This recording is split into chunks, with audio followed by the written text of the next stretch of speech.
দোয়া করার সময় জায়গাগুলো বুঝে দোয়া করতে হবে, যে কখন কিভাবে দোয়া করলে দোয়াগুলো কবুল হবে। প্রথম কথা হচ্ছে যে দোয়া করার আগে আল্লাহ পাকের প্রশংসা করতে হবে, আল্লাহর হামদ প্রশংসা করতে হবে। সূরা ফাতিহা পড়ে নিতে পারেন একবার। দোয়া করার শুরুতে আপনি দরুদ পড়বেন, দরুদের ফলে দোয়া কবুল হয়। দরুদ না পড়লে দোয়াটা আসমানে গিয়ে ঝুলে থাকে, উঠিয়ে নেওয়া হয় না।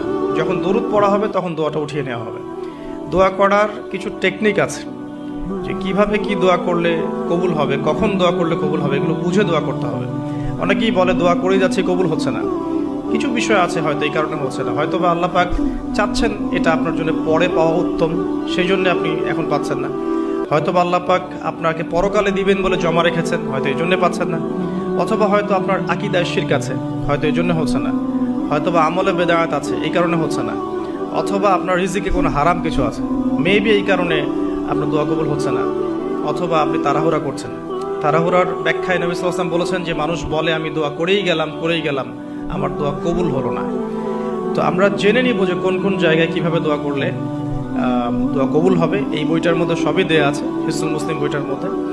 তারপর আমি বলছি আমার ব্যক্তিগত ইলম থেকে কিছু কথা, সেটা হলো দোয়া করার আগে অবশ্যই আল্লাহর প্রশংসা করবে, অ্যাটলিস্ট একবার আলহামদুলিল্লাহ বলে হাত তুলবেন। তারপরে আপনি নবী সাল্লাল্লাহু আলাইহি সাল্লামের কাছে উপরে একবার দরুদ পড়বেন। আগে আল্লাহর প্রশংসা, তারপরে দরুদ। এরপরে আপনি নিজের পাপের ক্ষমা চাবেন। আগে আপনি পাপ করেন বা না করেন, আগে বলবেন রব্বিক ফিরলি, আল্লাহ আমাকে মাফ করে দাও, পাপ করেন বা না করেন। এটা সুলাইমান আলাইহিস সালামের সেই দোয়া থেকে আমি শিক্ষা নিয়েছি। সুলাইমান আলাইহিস সালাম যে বিখ্যাত দোয়ায় বলেছিলেন যে আল্লাহ আমাকে এমন মুলক এবং রাজত্ব দান করুন যে মুলক আর রাজত্ব আপনি কাউকে কখনো দেননি। এই দোয়ার শুরুতে তিনি বলেছেন রব্বিক ফিরলি, আল্লাহ আমাকে মাফ করুন। তো এটা আদব, দোয়ার আদব হচ্ছে আগে নিজের ক্ষমা চাওয়া, আল্লাহর কাছে নিজের ভুলের ক্ষমা চাওয়া, তারপরে দোয়া করা। হামসানা, দরুদ, এরপরে আপনি ক্ষমা চাবেন। এবার আপনি দোয়াগুলো করবেন আপনার মন থেকে। আরবি দোয়া জানা থাকলে আরবিতে দোয়া করবেন, কারণ আপনি আপনার রবের সাথে আরবি দিয়ে কথা বলবেন, এর চেয়ে আসলে গর্বের কি হতে পারে? আরবি ভাষা কেন শিখব, কি দরকার আছে? এটা কি সাম্প্রদায়িকতা? আল্লাহ রাব্বুল আলামিনের আল্লাহ পাক যে ভাষায় কোরআন নাজিল করেছেন, আল্লাহ পাক যে ভাষায় কথা বলেছেন কোরআনে, সেই ভাষায় আমি আল্লাহর সাথে কথা বলছি, এর চেয়ে গর্বের কি আছে আমার জন্য? আরবি কেন শিখছি, কেন শিখবো? এই ভাষা দিয়ে আমি আল্লাহর সাথে কথা বলবো। জান্নাতে এই ভাষা চলবে, কোরআন এই ভাষায় নাজিল হয়েছে, কবরে এই ভাষায় প্রশ্ন করা হবে, তা আমি কেন এই ভাষায় আল্লাহর সাথে কথা বলবো না? এর মানে এই নয় যে কেউ যদি আরবি না জানে অন্য ভাষায় দোয়া করতে পারবে না, এমনটা নয়। অবশ্যই কেউ যদি আরবি না জানে, বেসিক দোয়াগুলো না জানে, সে বাংলাতে দোয়া করতে পারে, কোনো সমস্যা নেই। ইংরেজিতে দোয়া করতে পারে, উর্দু দিয়ে দোয়া করতে পারে। ভাষাগত পার্থক্য আল্লাহর কাছে নেই, তবে আরবির মর্যাদা আছে। আর এটা আমার কাছে গর্বের বিষয় মনে হয় যে আমি আরবি দিয়ে আমার রবের সাথে কথা বলতে পারছি, আমি আরবি দিয়ে কথা বলছি। এবং আরবি দিয়ে দোয়ার ক্ষেত্রে আপনি এত ভালো করে মনের ভাব প্রকাশ করতে পারবেন অল্প শব্দে, যেটা হয়তো অন্য কোনো জায়গায় সম্ভব নয়।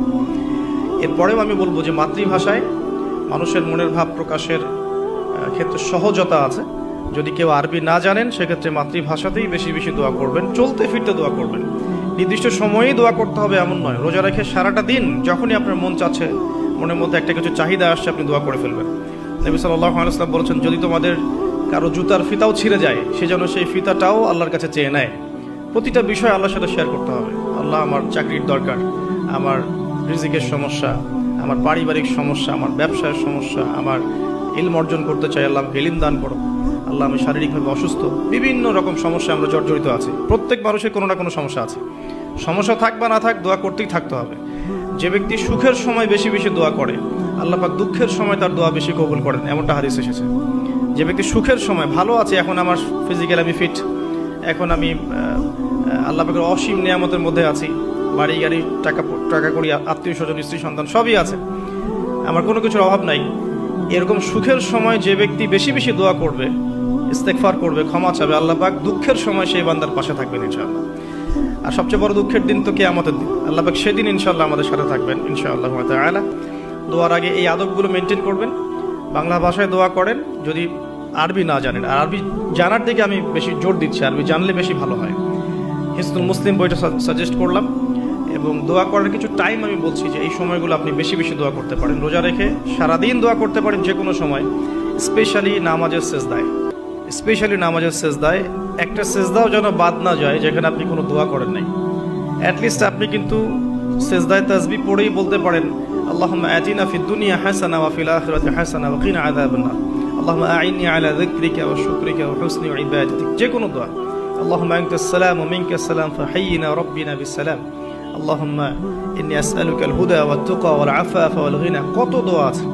রব্বি হাবলি মিনাস সালিহিন। আল্লাহুম্মা রব্বানা আতিনা ফিদ দুনিয়া হাসানা ওয়া ফিল আখিরাতি হাসানা ওয়া কিনা আযাবান নার। রব্বির হামহুমা কামা রাব্বায়ানি সগীরা। রব্বানা আতিনা মিন লাদুনকা রাহমা ওয়া হাইয়্ লানা মিন আমরিনা রাশাদা। প্রচুর দোয়া আছে, দোয়ার উপরে সেশন করা যাবে।